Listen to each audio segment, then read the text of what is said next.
You are listening to Move Forward with Matt Campeasy. Move Forward is an interesting mix of motivational, political, and comedic discussions designed to empower, inspire, and entertain. Host Matt Campeasy is a political candidate and social advocate. Episodes feature special guests and occasional artistic performances. And now here is your host, Matt Campeasy. Before I begin this episode, I think it's important to address the obvious question. Why in the world would I choose to put my personal life, my struggles, my failures, and my experiences out there for everyone to hear? Because let's be honest, the internet can be a very brutal place. When you open yourself up publicly, you risk being judged, criticized, misunderstood, or even ridiculed by people who don't know the full story. There will always be people who make assumptions, people who believe rumors, and people who are quick to judge someone based on a small piece of information without ever understanding the entire picture. So why do it? The answer is simple, because I believe there is value in telling the truth about who I am today. Over the years, I've watched false narratives develop about me.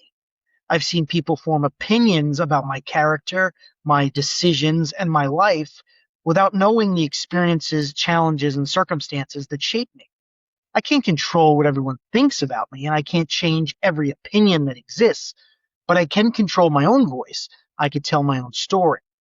This episode isn't about seeking sympathy, making excuses, or trying to convince everyone to agree with me. It's about putting the facts, the lessons, and the experiences on the table and allowing people to understand the person behind the reputation. But there's another reason I'm doing this. I know I'm not the only person who has struggled. I know there are people listening right now who feel like they've been knocked down by life, misunderstood by others, judged by their past, or trapped by mistakes they've made. There are people who have battled setbacks, career struggles, personal failures, loneliness, self-doubt, or the feeling that they're trying to rebuild their lives while everyone else seems to have moved forward. If sharing my story helps even one person realize that they are not alone, that they can learn from their past, and that they can still have the ability to move forward, then putting myself out there is worth it. The person I am today was not created by success alone. I was shaped by victories, mistakes, hardships, disappointments, and lessons that I never expected to learn. My story is complicated, like many people. It has good chapters and it has difficult chapters, but it is my story. So today I want to talk about who I am, not the rumors, not the assumptions, not the version of me that exists in someone else's opinion, but the person I have become, the things I've learned, and the journey that I'm still on. This is who I am today.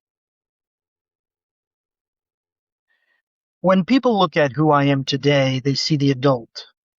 They see my choices, my personality, my strengths, my weaknesses, and my mistakes. But what they don't always see is the child who came before all that. A lot of who we become as adults is shaped during the years when we are still trying to figure out where we belong in the world. For me, those years were difficult. My childhood was not a time where I felt accepted, protected, or understood. Instead, many of my earliest experiences taught me what rejection felt like. My relationship with my family was difficult. The people who are supposed to be your first source of support and encouragement were not always that for me. I experienced rejection and emotional pain at an age when I was still trying to understand who I was and where I fit in. Outside of my family, I experienced many of the same feelings, friendships, school, and interactions with teachers and authority figures often reinforced the belief that I was different. Instead of feeling seen or valued, I often felt ignored, judged, or looked down upon. From a very young age, I started feeling like I didn't fit in. I noticed that other people seemed to connect with each other in ways that I struggled to understand. I felt like I was on the outside looking in, trying to figure out why I didn't seem to receive the same acceptance that others did. When you experience that kind of rejection early in life, it changes the way you see the world. The beliefs you develop as a child can follow you into adulthood. One of the beliefs I carried with me was the idea that people are often selfish. that many people look out for themselves first, and that kindness or acceptance should not always be expected. That belief shaped the way I interacted with people for many years. It made me guarded. It made me cautious. It made me question people's true intentions. But looking back today, I also understand something important. The experiences that hurt us can influence us, but they do not have to define us forever. The child I was did not have the ability to understand why these things were happening. He only knew that he felt rejected. But that same child develops resilience. He learned how to survive difficult situations. He learned how to keep going even when he felt alone. And that child became the foundation for the person I am today. And this is where my story begins. Eventually, every person leaves the safety or sometimes the instability of childhood and enters a world where they are judged by what they can accomplish. For me, work became more than just earning a paycheck. It became a way to prove that I had some value. I believed that if I worked hard enough, became successful enough, and dedicated myself to my career, I would finally earn the respect and acceptance that I had been searching for since I was a kid.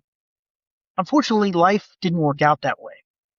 The bullying I experienced in school didn't magically disappear when I entered the workforce. It simply changed its appearance. Instead of classmates, it was sometimes coworkers. Instead of playground gossip, it could be office politics, disrespect, or being treated like I didn't belong. There were times when I felt like I had to work twice as hard just to be seen as equal. I often walked into a room feeling like I had something to prove before I had even spoken a word. I struggled in ways that weren't always visible to other people. Some jobs came natural to me, but others exposed weaknesses that I just couldn't ignore. There were times when I questioned whether I was good enough, times when I made mistakes, times when I felt overwhelmed, and there were times when the criticism I received reinforced the feelings of rejection that I had carried with me since childhood. Looking back, I can see how those early experiences shaped the way I approached my career. I constantly sought approval. I wanted to prove that I belonged. I wanted to prove that I was competent. I wanted to prove that I had something to contribute. Sometimes that drive pushed me to achieve things I never even imagined. I held positions with tremendous responsibility. I led organizations. I supervised employees. I made difficult decisions that even affected communities and the people who worked for me. From the outside, it may have looked like I had finally arrived, but titles don't erase old wounds. You could wear a badge, sit behind an executive desk, or have people reporting to you and still carry doubts that began decades earlier. Success doesn't automatically silence the voice that asks, am I good enough? One of the hardest lessons I learned is that your value as a person cannot depend entirely on your job title or on whether other people approve of you. If your identity is built on earning acceptance, you'll spend your entire life chasing something that never feels secure. And that doesn't mean work isn't important. It is. I believe in hard work. I believe in responsibility. I believe in doing your job well and giving your best effort. But I also learned that no amount of professional success can completely heal emotional wounds that were created long before your first day on the job. For much of my career, I was trying to prove something, not just to other people, but to myself. I wanted to believe that if I achieved enough, people would finally see my worth. Today, I see things much differently. My career has been filled with accomplishments, disappointments, victories, failures, and lessons. Every one of those experiences has shaped me. Some of them gave me confidence, others humbled me. All of them taught me something about resilience. Work wasn't just where I earned a living, it became one of the places where I confronted the insecurities that I had carried since childhood. Some days I won those battles, and some days I didn't. But every experience became part of the person that I am today. There is one part of my life that I rarely talked about publicly, but I believe it has had a profound impact on the way I've experienced the world, and it's my height. Some people listening may immediately dismiss that. They may think height, that can't have affected your life that much. And maybe for some people it doesn't, but this episode isn't about everyone's experience, it's about mine. From an early age, I became aware that people often form opinions about you long before you ever speak. Whether we like it or not, human beings make snap judgments. We notice someone's appearance, their confidence, their body language, and yes, sometimes their height. Many times I walked into a room feeling as though I had already been evaluated before I even introduced myself. I can't tell you how many times I felt underestimated. There were moments when I believed people assumed I wasn't capable of leading, wasn't physically imposing enough, or simply wasn't someone to take seriously. Whether those assumptions were intentional or unconscious, they shaped the way I experienced many interactions throughout my life. Because of that, I developed a habit that stayed with me for years. I felt like I had to prove myself. I believed I had to work harder than everyone else. I had to know more. I had to achieve more. I had to be tougher. I had to outperform people just to earn the same level of respect that others seemed to receive automatically. Looking back, I realized that much of my drive came from trying to overcome what I believe were other people's first impressions. I pursued leadership positions. I accepted difficult assignments. I took on responsibility because I wanted my accomplishments to speak louder than my appearance ever could. In many ways, that determination helped me succeed. It pushed me to accomplish things that I never imagined when I was younger. But there was another side to it. Living with the constant feeling that you have something to prove is exhausting. It means every criticism feels personal. Every rejection feels like confirmation of your worst fears. Every failure becomes more than just a mistake. It becomes evidence that maybe the people who underestimated you were right all along. That is a heavy burden to carry. Do I believe my height influenced every opportunity, every relationship, or every interaction I've ever had? No. Life is rarely that simple. Every person's experiences are shaped by many different factors, but I do believe it influenced how I saw myself, and I believe there were times when it influenced how other people saw me, whether it affected a job opportunity, a social interaction, or the way someone judged my ability to lead. I can't always know for certain. What I do know is how those experiences felt to me and how they shaped my confidence. Over time, I also realized something important. If you spend your life trying to convince everyone else that you're enough, you'll never reach the finish line. There will always be another person to impress, another opinion to change, another hurdle to clear. Eventually, I had to stop asking, how do I make everyone else respect me? And start asking, do I respect myself? That doesn't mean those old feelings disappeared overnight. Even today, there are moments when I catch myself wondering if I'm being underestimated. But I've learned that my value isn't measured in inches. It isn't determined by first impressions. It isn't decided by the opinions of strangers. My worth comes from my character, my integrity, the way I treat people, the way I respond to adversity, the choices I make every single day. Height is one chapter of my story. It is not the title of my story. But sometimes life doesn't follow the script you wrote. The end of my marriage wasn't just the loss of a relationship, it was the beginning of one of the most painful chapters of my life. The hardest part wasn't signing papers or dividing possessions. It was watching relationships with people I loved begin to disappear. Over time, I experienced what I believe was parental alienation. Whether intentional or not, I felt that my relationship with my children became increasingly damaged by influences beyond my control. Conversations became less frequent, visits became more difficult, distance grew, not just in miles, but emotionally. Anyone who has experienced something similar knows that it's a unique kind of grief. It's grieving people who are still alive. It's wondering if they'll ever really know your heart. It's questioning every decision you've ever made. It's asking yourself whether there was something more you could have done. And if I'm honest, there were many nights when those questions kept me awake. What made that season even more difficult was realizing that some members of my own extended family weren't there when I needed them most. When life was at its darkest, I hoped for understanding, encouragement, and support. Instead, I often felt and literally was alone. That realization hurt deeply. One of the hardest lessons I've learned is that being related to someone doesn't automatically mean they'll stand beside you during your hardest seasons. Sometimes the people you expect to stay don't. And sometimes the people you never expected to become your greatest source of strength. For a long time, I carried anger, I carried disappointment, and I carried resentment. I replayed conversations in my mind. I imagined different outcomes.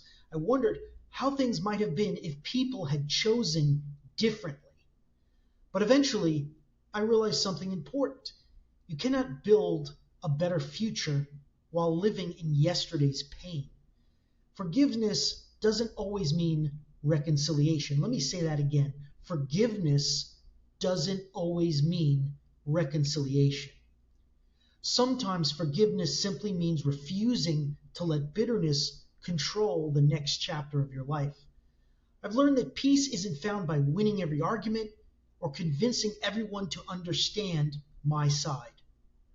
Peace comes from accepting what you cannot change and investing your energy into what you still can. Today, I choose not to define myself by divorce. I choose not to define myself by estrangement. I choose not to define myself by the relationships that were lost. Instead, I choose to focus on the relationships that remain and the ones that continue to grow. Life surprised me in the best way possible. I found love again. Today, I am happily remarried to an incredible woman who has brought joy, hope, laughter, and unwavering support into my life. Together, we're building a future based on trust, mutual respect, and the understanding that healthy relationships are built every single day through kindness and commitment. Our life isn't perfect. No one's is, but it's peaceful. And after everything I've been through, peace is something I value more than I ever could have imagined. I've also learned that family is more than biology. Family is made up of the people who answer your phone calls, the people who encourage you when you failed, the people who tell you the truth because they care, the people who celebrate your victories without jealousy, the people who stay, the people who stay. Those are the people I'm choosing to invest in now. To anyone listening who has experienced divorce, estrangement, or broken family relationships, I want you to know this. Your story isn't over. The people who walk away don't get to decide your worth. The people who misunderstand you don't get to define your identity. And the chapters filled with heartbreak don't have to become the ending of your story. Sometimes the most beautiful chapters come after the ones you never wanted to write. For me, this chapter isn't really about loss. It's about resilience. It's about healing. It's about choosing hope over bitterness.